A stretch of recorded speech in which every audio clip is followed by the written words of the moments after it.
Good morning. It's April 11th, 2023.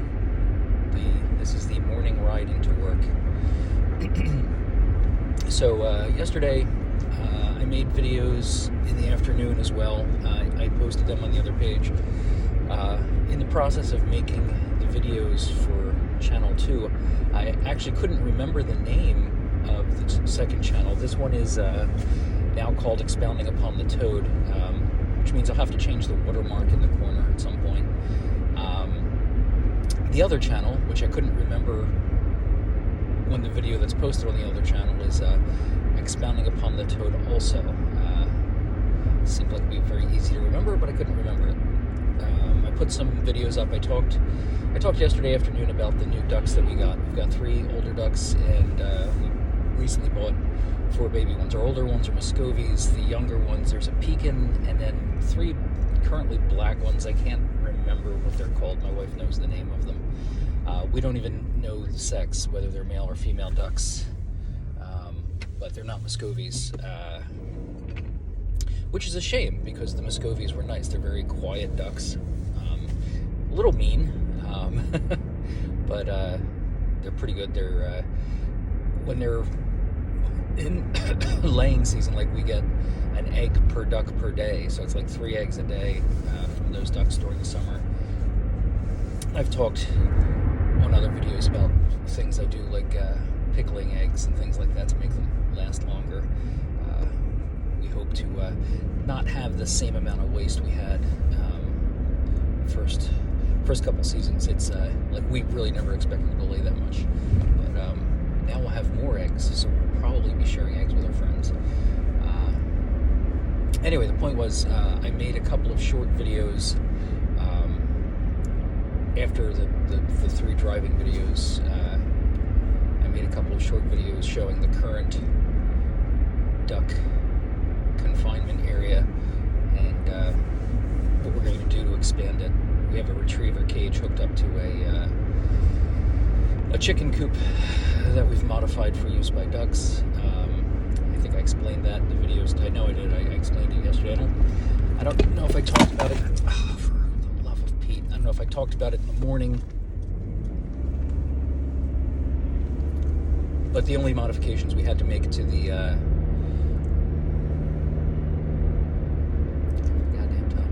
the only modifications we had to make to the chicken coop to make it a duck coop was to expand the nesting boxes and extend the ramp and add some cleats or whatever they are, little strips across it, so that they can get up and down. Chickens are better with inclines than the ducks are. Excuse me. So anyway, I put a couple of short, less than 2-minute videos up about the duck coops and the plans for expanding them. We'll have to do it in like a week or so. We've got the new ducks currently sitting in a 150-gallon trough in my office, and they're very quickly outgrowing it. But they're not quite big enough to put outside yet. So we'll set up another house and a run for them. We want to keep them separate from the existing ducks, at least for a little while, until they get used to each other. Don't want any duck murder. And that's it. That's all I have to say about ducks. Duck, duck, duck, duck, duck. So it's Tuesday. I think I mentioned that. On my way into work. I really wish I had taken a 3-day weekend. I'm still toying with the idea of taking off Friday and turning this weekend into a 3-day weekend, but we'll see. Lots and lots of stuff I need to get done around the house, and there's just not enough time at the end of the day to get any projects moving.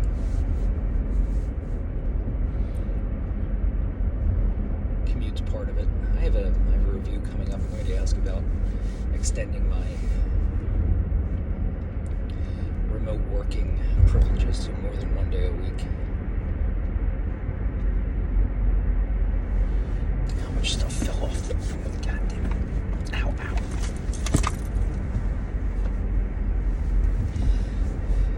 So reason I sounded frustrated when I had to hit the brakes there is there's a certain way that I load the back of the car.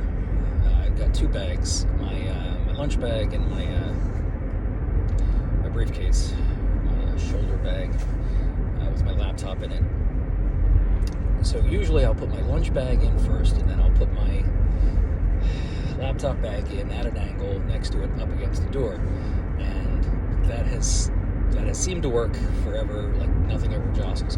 Whenever I do it in the wrong order, like today, I put in my briefcase first at an angle, and then I put my lunch bag in against the door.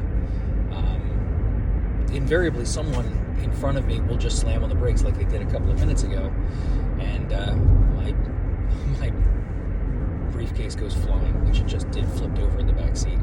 So there's probably stuff all over the floor right now. It's frustrating. It literally I don't mess up too often where I put the bags in the wrong order. But when I do, someone gets in front of me, hits the brakes, and all my stuff goes flying onto the floor. Grr, it makes me mad.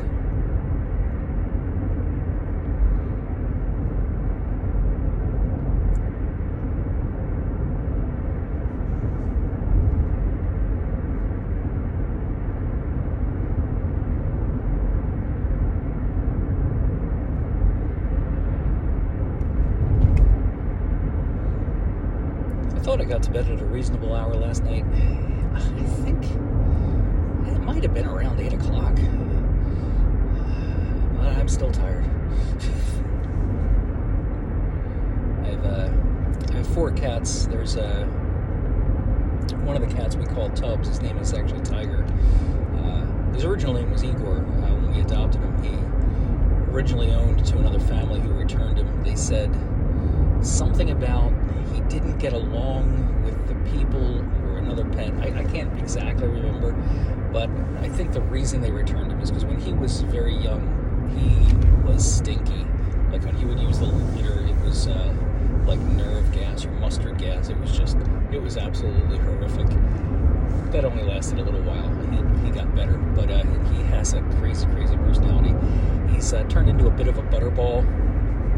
He likes snacks a little bit too much, so we have to limit his snacks. But anyway, the reason I bring up that specific cat is because he has this crazy habit of jumping up into the bed early in the morning and just sneezing on our faces.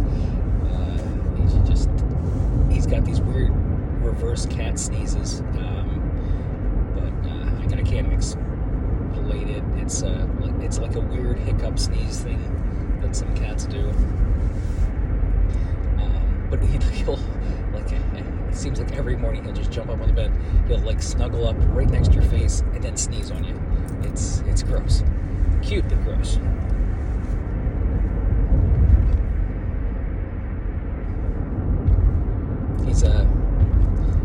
He's a pixie bob, which just means that he's got a weird, short, stubby little tail. Very powerful, short, stubby little tail. Like he'll use it when he wants snacks. He knows we have a couple of nightstands in the party room, and they have that metal hardware with the swinging hooky thing. So it's kind of like a little door knocker. He'll walk up to that and he will vibrate his tail against it, to tell us that he wants snacks.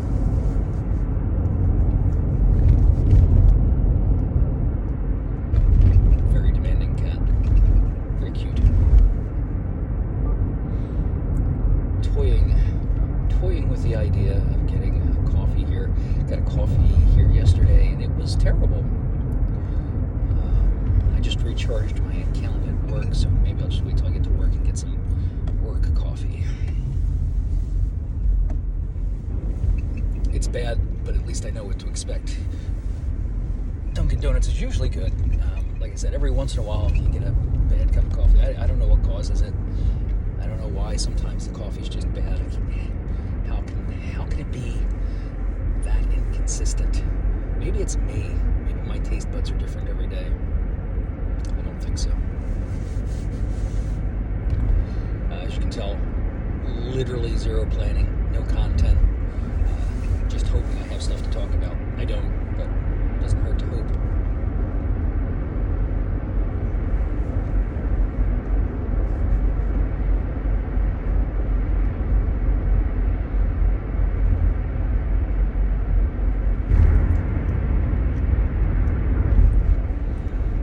still have that list of things that I owe you guys. 3 things. I can't remember what the third one is, though.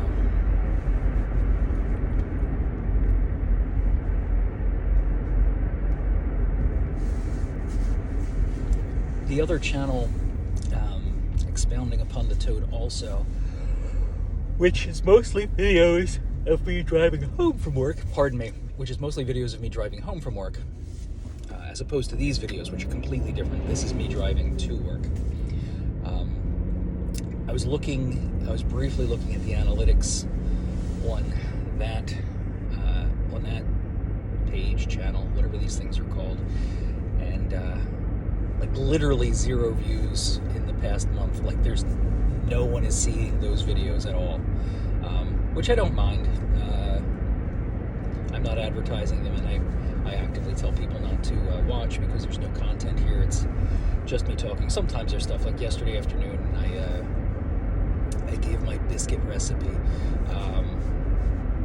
garlic cheddar biscuits. Oh yeah, you know what? That's the other ingredient. I got to go back and mention that. So yeah, it's like the biscuit recipe I gave. I completely forgot to mention that it's 2 cups of the pancake mix that I make up, and the recipes in the afternoon video. It's like 5 ingredients. I wrote it into the it's part 3 of the drive home on April 10th. So if you go to the comments section, it's the first comment is the recipe for my pancake mix. Anyway, I was saying it's 2 cups of this pancake mix and 2/3 of a cup of milk, and then you just adjust it till you get the right consistency as you're mixing it. I forgot to mention there's also 3/4 of a cup of shredded cheddar in there, because they're garlic cheddar biscuits. They're not just biscuits. So that's I completely forgot to mention that. I'm going to have to go back and maybe when I get to work I'll just type it into the comments real quick, because I completely forgot to mention. So it is a 3 ingredient. I was saying 3 ingredients. It is, other than the fact that one of the ingredients has multiple ingredients, it's just 2 cups of the pancake mix, 3/4 of a cup to a cup of shredded cheddar, and 2/3 of a cup of milk. It depending on like the mix, it's never consistent. 3/4 or 2/3 of a cup of milk is never enough. I always have to add a little bit more. But anyway, that's where I start, so I don't make it too watery.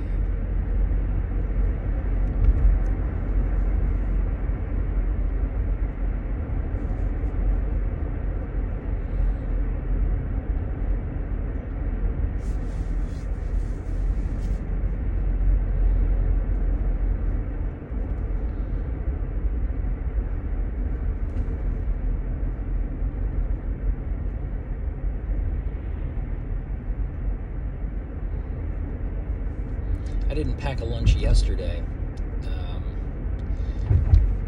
and that was a disaster because I went to work and I ended up eating garbage all day out of the vending machines.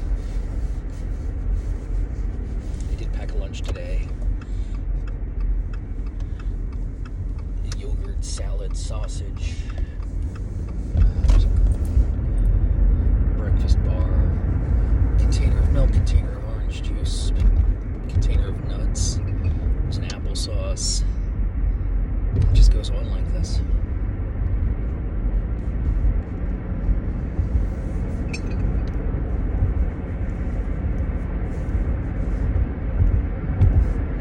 I'm cold.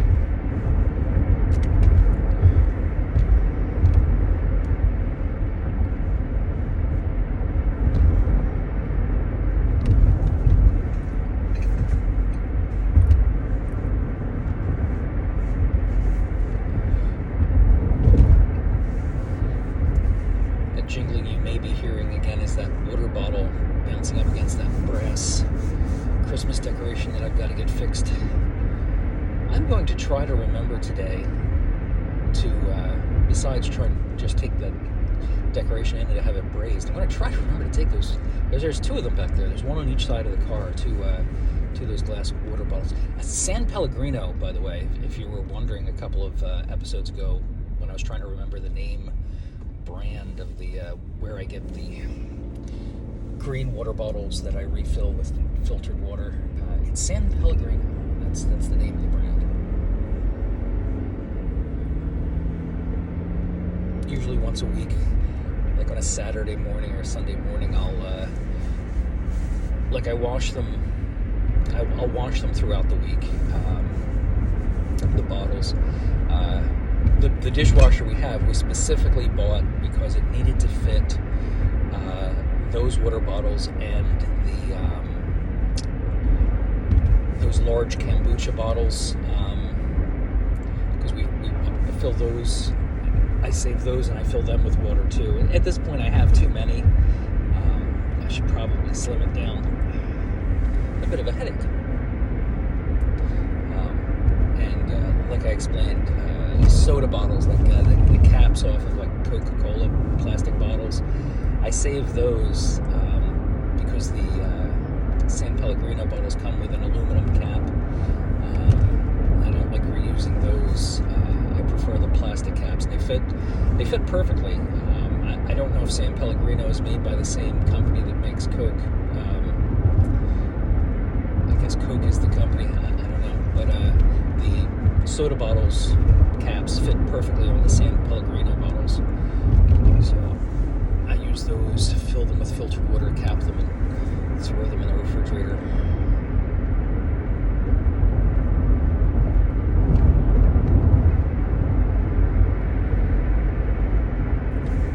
If you're wondering if it's worth it, the answer is no. It would be cheaper when you take the time into account, probably to buy a giant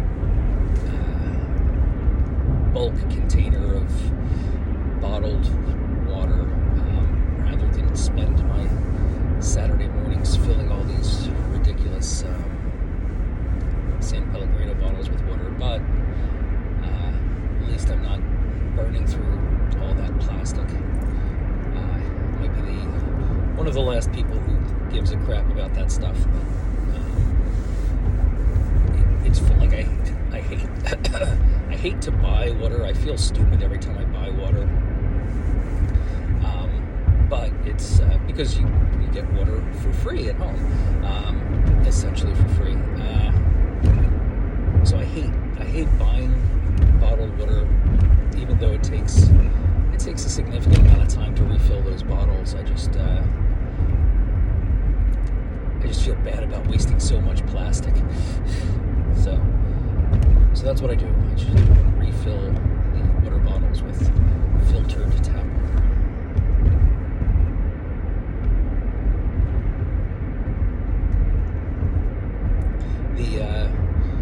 The dishwasher, it really didn't come down to much about specs. Like, apparently, unless you're going super high-end, even the super high-end ones, like I've been watching, I'm eventually going to remodel my kitchen.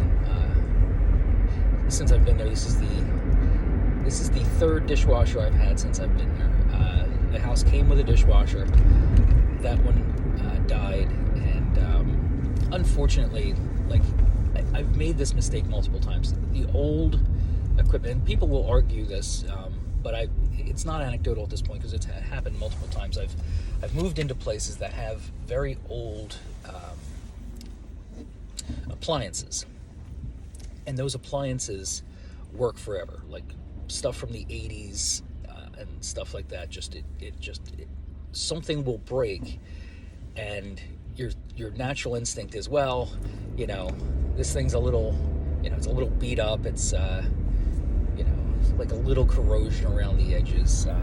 If I fix it, how long is it really going to last? It's been around. It'll last forever. Like, fix it. If you have the opportunity, try to fix the older, because the newer appliances, like, I'll tell you, there's none of them. Like, you'll be lucky to get 7 years out of it. They say it might last up to 10 years, but if it lasts 7 years, there's no point in fixing it, because something else in it is going to break, and it's going to be this expensive part that's like half the cost of a new dishwasher. So why buy that part and wait maybe a year for another part to fail? That's going to cost you about as much as half a dishwasher when you just buy a new dishwasher. That's the cycle I got stuck into. So, like, I moved in, there was a dishwasher, I replaced it. Actually, technically, this is the fourth dishwasher, because the first dishwasher I bought after I got rid of the one that came with the house failed immediately. The whatever company I bought it from, whether it was Sears or whoever, they did take care of it. They replaced it, but yeah, it failed immediately. I think there was a some kind of a drum leak. There was a faulty drum seal, something like that. So I replaced that. The one I replaced it with lasted, I want to say it lasted like 7 years. Something like that. Yeah, that lasted 7 years. So there was the one that came with the house that died shortly after we got there. Then there was the one I replaced it with that died immediately. I replaced that one. That one lasted 7 years. And now I have another one.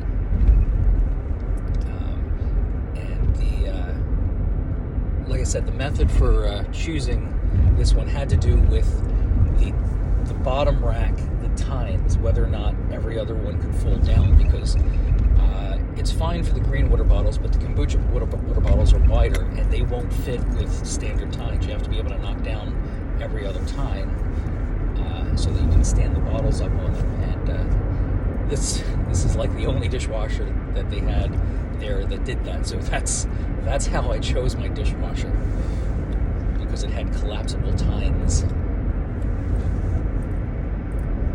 And now you know.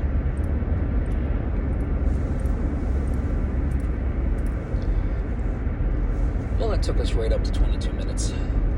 So I'm going to let you go, and I'll be back in a second. Have a wonderful day.